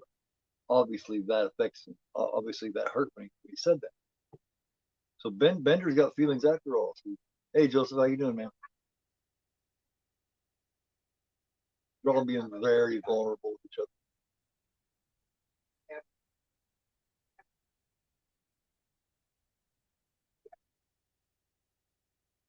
Yeah, he got fucked up growing up. You know, and there comes with a certain amount of pressure with that too, being prom queen and being the jock that you know what I mean, that everybody expects to win. That's a lot of pressure to put on a young person. Yeah, what do you have for lunch, Joseph? I skip lunch. I always skip lunch on Sundays, and I get together and have it after because you know this is just what I do on Sunday is the matinee. You got a carton of cigarettes. Back at that time, a carton of cigarettes was what, 15, 20 bucks, probably 85, I'd say. Now you're looking at fucking $100 or something. Damn near. Turkey sandwich and chips. All right, that's cool. What kind of turkey? Actually off the turkey, or are you talking about like deli turkey, the sliced up, or are you talking about actually actual turkey? Yep, it just happened. It's terrible how Allison looks at this. She said, "When you grow up, your heart dies." That's terrible that she looks at it like that. That's not. That's true sometimes, but I like to think that my heart hasn't died. You know? Wow. Yeah, $13. Yeah, yeah. I thought I was pretty close there because I've been smoking since 1988. I started in the summer of 1988 when I was 15 years old. So I've been smoking for 35 years. But when you think about it like that, you know, it's like, damn. Hey, Austin, how you doing, brother? How's your day, man? Since we're asking everybody what they had for lunch today, what did you have for lunch today, Austin? That's cool, Joe.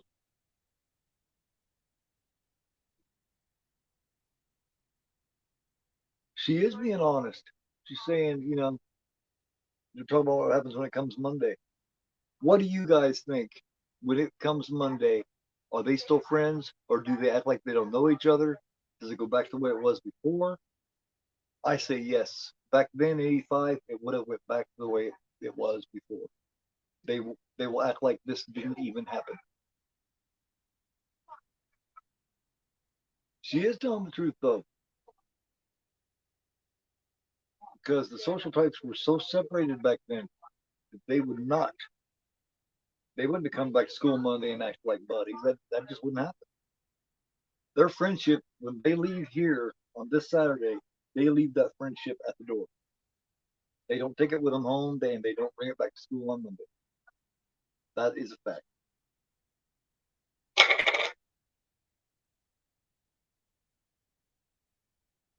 Condescend to speak to any of my friends. Definitely. Yep, exactly. Well, it went back just the way it was. They would have all remembered. They may have gave each other a look in the hallway as they're passing by, but that had been it, man. Especially the more popular people. Um, my Ringwald character and Emilio Estevez, though those two for sure would never be talking to their popular friends about how they made friends with them.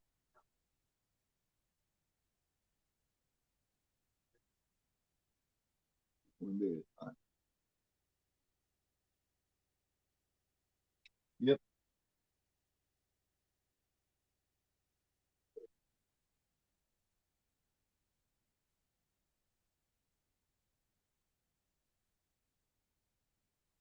yep, yeah, exactly. The other guys who don't do, yeah, or they told him to shut up, or called him a geek, or something. Yep, they sure would have. You guys are younger, just don't understand. It was so separated then. You was a part of this clique, or you wasn't.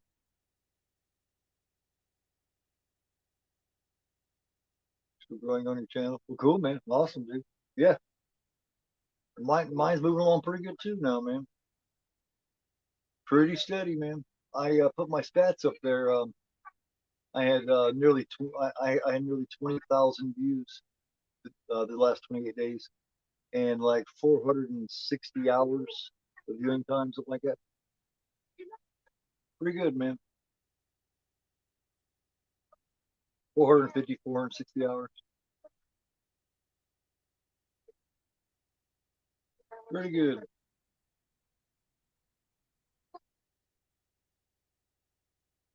Like I figured today would be a little slower. I knew not as being the opening day of football, and I knew not as many people would care about Breakfast Club. But it's a movie that means something to me, and I just wanted to talk about it and bring it to everybody. That's what Sunday's for. This is the non-horror day. Everyone's not sort of throwing some horror, especially in October. In October, Sunday will probably be a horror, but it's going to be just off horror, something different. Not going to be your basic same shit. Like I said, I'll think about next week instead of doing Fargo, doing American History X. That's a damn good movie. That's another growing up kind of movie, sort of, in its own way. That movie's got a lot of messages. A lot of messages. By Harris. Oh well, yeah. Oh well, yeah. I've raved about that before. I'm not big on Halloween 5, but I do. But of course, Donald Pleasance is in it. That's fantastic. Um, and of course, Danielle Harris. Like I said, she does a great job, but she hardly even talks, and she's still able to act. That's not easy. Fargo is one of my favorites too. I love Fargo. Yeah, yeah, yeah. It's yeah. Fargo's great. Don't worry. I'm doing Fargo in the next couple of weeks. I'm not sure if it'll be next week or the one after, but it'll be in with it too. Yeah, yeah.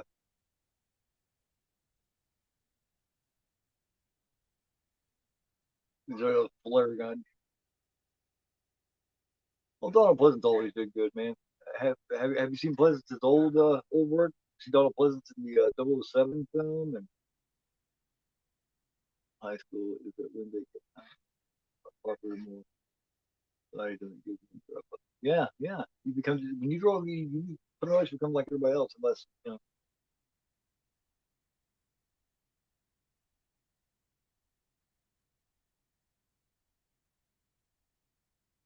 you haven't seen Fargo, Joseph? Wow, man, it's a good movie. It's from Coen Brothers. They also did No Country for Old Men, which I'll be doing sometime in the future as well. That's got one of the best villains in movie history, man. Javier Bardem, oh man, he's fantastic. The Fargo might be even a little better than No Country for Old Men. Actually, it might be the better film of the two.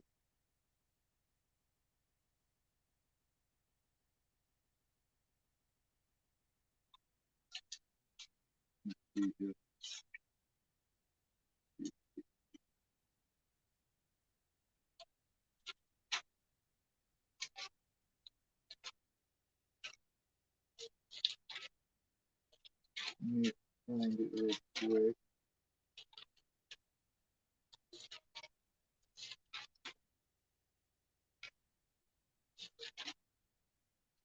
Got trying to find where I wrote it down. Got some of the notes so we can find it over here. Did you guys catch the Almost Famous that I did a few weeks back? I really enjoyed doing that one. That was a lot of fun. Almost Famous, in my opinion, is one of the best films ever made. So I have not seen the Fargo series.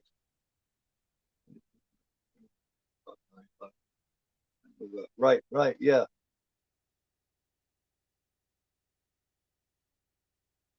He did a lot of good stuff back in the day. No, he's got a really good career. Yeah, I need to watch that Fargo series. Now, is the series basically about the same thing as the film? Be be a sheriff, the the woman sheriff and all that kind of stuff, and the dude having his wife kidnapped so he can get the money and all that shit, and it going wrong. Does it basically follow what the movie does?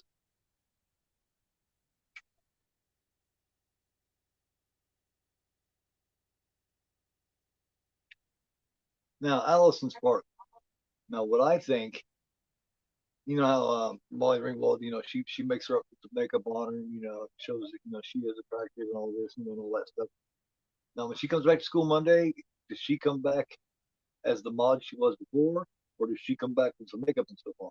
I think she comes back as the mod. I think everything goes back just the way it was. Awesome. I definitely need to watch that thing. It's on like Hulu or something, which I think is the worst streaming service on the planet. But I have it nonetheless. Gotta have all the streaming services. I'm a movie maniac, man. What I do. It's what do to a hand. But yeah, I'll check that out. I've heard a little bit about it before that it was really good. Yeah, I know. I'm not huge on Halloween 5 either, man. And it's all got to do with that dumb bullshit in with the guy in black and all that shit. You know. Then it's up to season 5. God damn, I got a lot of catching up to do. I just need to catch up on Breaking Bad too. I've gotten about the middle of the second season. It's really good, but I heard I heard some really fucked up shit happen, so I'm looking forward to checking that. I don't know what that bad shit is yet, but believe what Thornton is really how why have I missed this? French fried taters. That's another one that I want to do. Yes, absolutely. You can write that down so I don't forget. Sling blade. Yes. French fried taters.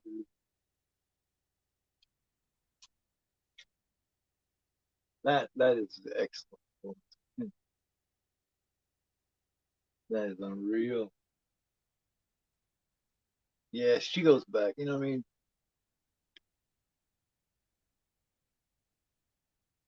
Yeah. Yeah. Well, that was just, there's a lot of fuck ups in Halloween 5. Goes, there's a lot of bad things about it. The only two good things about it is Danielle and Donald Pleasance, in my opinion. Halloween 5. Other than that, it's a pretty shitty show.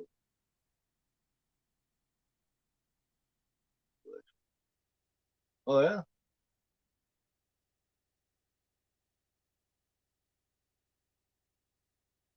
I told you guys there was going to be several sequels to this, right? It was going to do it every 10 years. It was going to do it on Breakfast Club. Um, but due to the volatile relationship between Hughes and Judd Nelson, because of his character acting, he didn't like to say he never worked with him again. And Hughes also claimed that he would never be able to work with Delmar Ringwald and Anthony Michael Hall. He would never work with them again. Either to get to work with them again either. They didn't want to work with them again. I don't know because he always wanted to play these teenagers, and they got past that. They wanted to play adult back then. So, see, hold on.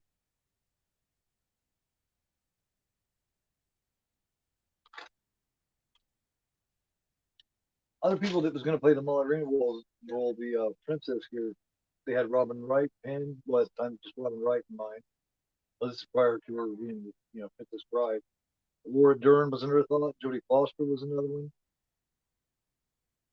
And like I said, Joan Cusack was going to play Basket Case. And of course, Nicolas Cage was the first one for the criminal. They wanted too much money. Then Amelia was going to play him, and John Cusack was going to be the one until they seen Judd Nelson, and then they chose him.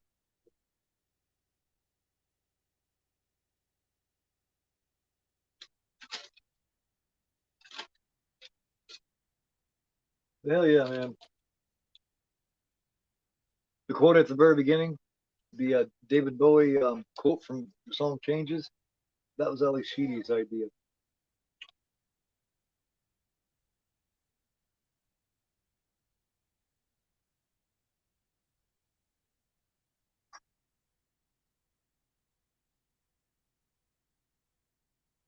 Yeah, I think they really enjoyed this time together, these five, because they could actually. That's the one time they were able to just be themselves and not be that role, the princess and criminal and all that.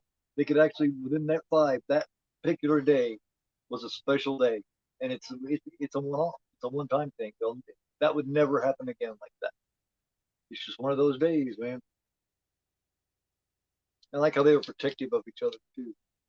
You know, like all for one and one for all attitude. I love it. Yeah, yeah, yeah. I heard Donald was friends with him too. Yeah,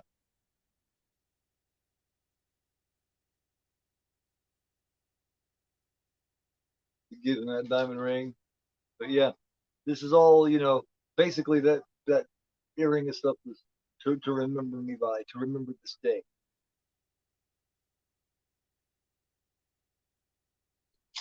Remember me,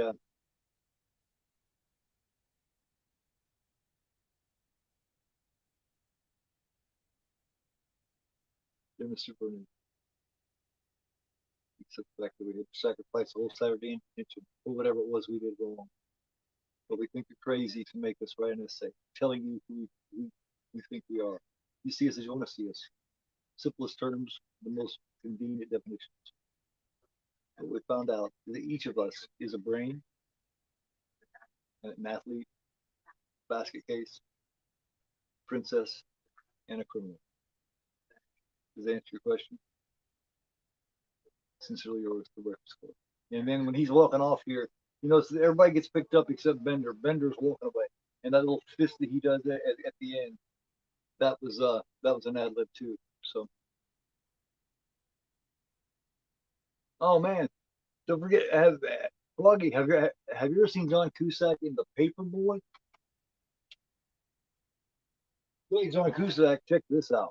This is The Paperboy. It's got Matthew McConaughey. It's got Nicole Kidman. Man, it's got Scott Glenn in it. Um, but it, it, it's even got a cameo by Macy Gray. You remember Macy Gray, right? It's got Zac Efron. Good movie. John Cusack plays a hell of a role in that. Paperboy. Check it out. Uh, what is the year? Paperboy from 2013. If you haven't seen it, watch it.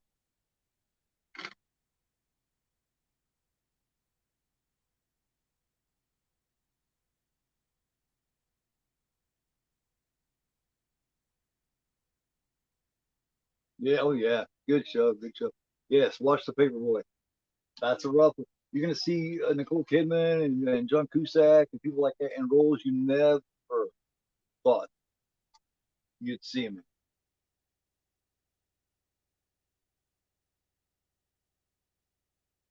Well, that's cool, man. That's cool. Great show, man. Yeah, I'm still not sure if next week I'm gonna be doing. What's your guys' opinion? Think I should do Fargo next week, or you think I should do American History X? John Cusack's done about every. Yeah, he did 1408. That's one horror movie I know for sure he did. Hey, Russell, what's going on, man?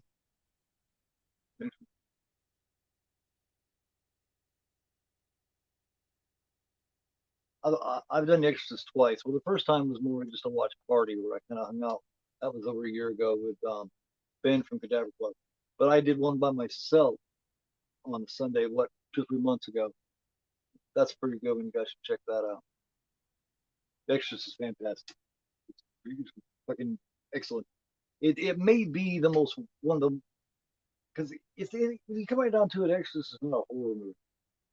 Um, you know, not really. It wasn't made that way. But in my opinion, Exorcist may be one of the most all-around well-made movies ever, and that's of any genre. That's just my opinion. It's so much more than horror. It really is. Just to call that a horror movie is not giving it the credit it deserves. You know, Identity is a good show. Absolutely, absolutely. Yeah, man. If you do The Exorcist and you're looking for somebody to do The Exorcist with, man, just let me know, brother. I'll almost definitely do The Exorcist with you, brother. Not inviting myself or nothing, but I'm saying if you want somebody to join you, just ask, man. Just ask. That's all you got to do. I look for any excuse to do The Exorcist. And you know me, I'm talking motherfucker. I'll tell you all about it while it's playing. I am. Fam's good, Russell. Missed you guys. Well, you guys not Breakfast Club fans or what? What's up with y'all? Loggy join me. A couple other people in not. Got Eric here.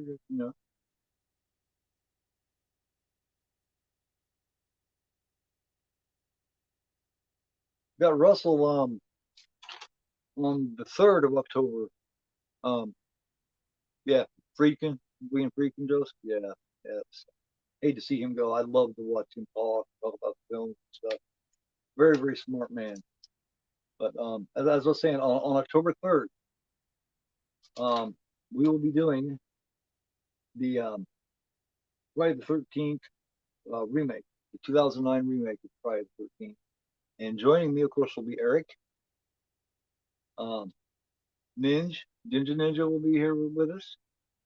And also Russell will be here with us on October 3rd, Tuesday, October 3rd. So that one, we're going to have a packed panel on that one. We're going to have 4 people. First time I've ever had 4 people for an entire watch along. So that ought to be interesting.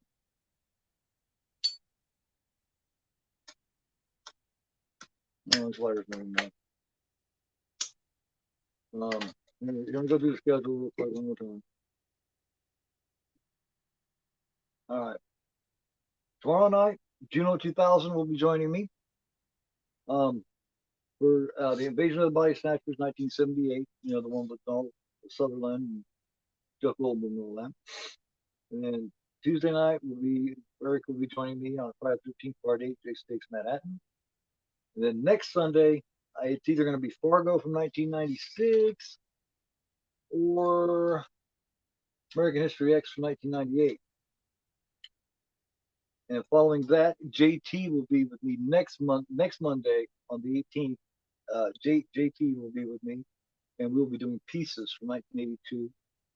Followed up by the next Tuesday, we'll be with Eric again on Jason Goes to Hell. And like I said, 3rd, it's going to be a packed house.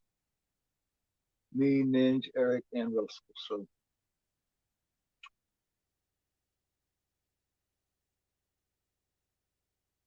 yeah, I haven't had a chance to do one since Freaking died either. So let's talk about on that. If then you want me to join you, my brother.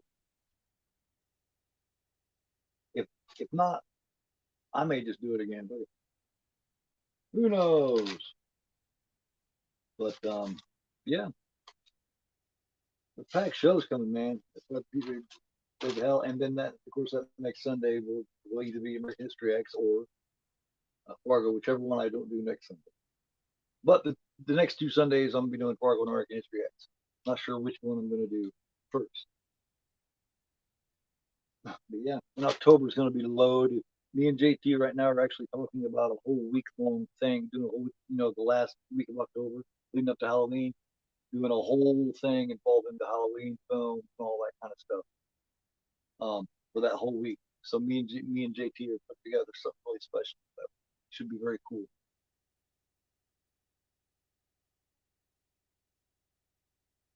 Told you I wouldn't forget about you, Russell.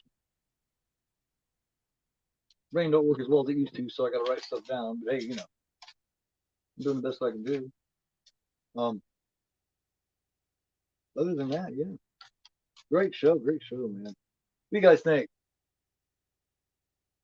Cool, cool. We'll get together. Do you have an Instagram, Joseph? I'm not sure if we talked on Instagram.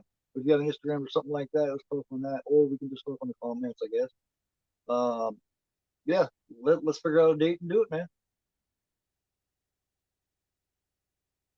Be talking to you, here soon about that. Yeah.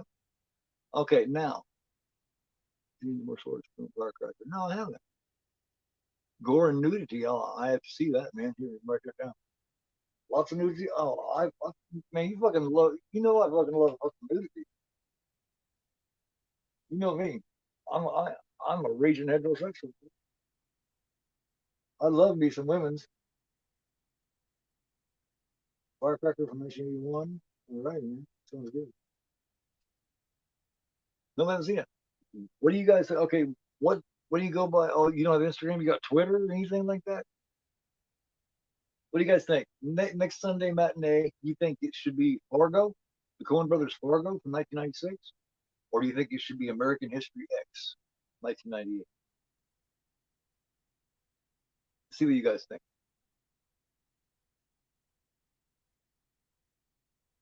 There's another pretty good one, Russell, that you might like too.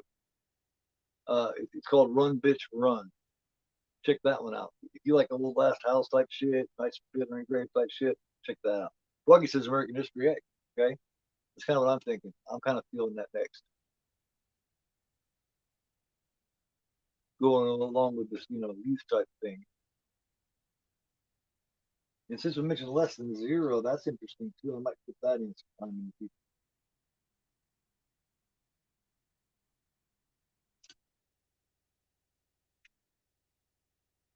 What's your thoughts on it, you guys? Of course, Joseph said he's never seen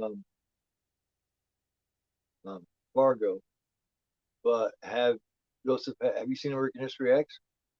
Really good movie. Really good movie. Got a lot of great messages too. It's a deep movie. It's definitely a good one. Well, how do I contact you at, then, Joseph?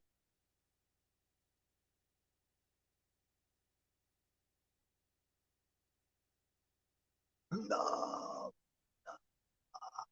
Yeah. That almost embeds ourselves in our brains, kind of like bastard. Yeah, that's gonna be fun as fuck, man. Next Monday night, me and JT doing pieces. That's gonna be a fun one.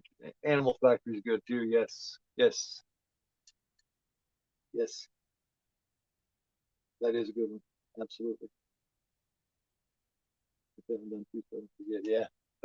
Yeah, that's a good ass show too. Hell yeah. Oh man. Yeah, I love those shows. Yes. So we got American History X voted so far. What do you think American History X might be doing that? It's gonna be one or the other. But yeah, I'm leaning toward American History X. I've never seen anybody else do it, and I want to do it and talk about it. So thinking I'll just change it around and put it up. Next Sunday is gonna be American History X starring Edward Thornton, of course.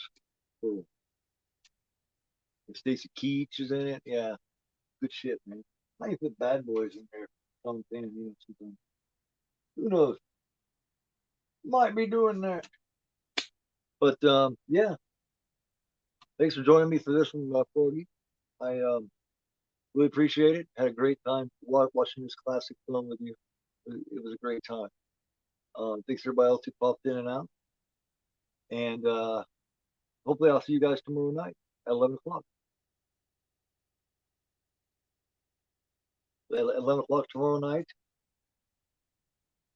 with Juno 2000 doing the excellent remake of Invasion of Ice Matches 1978.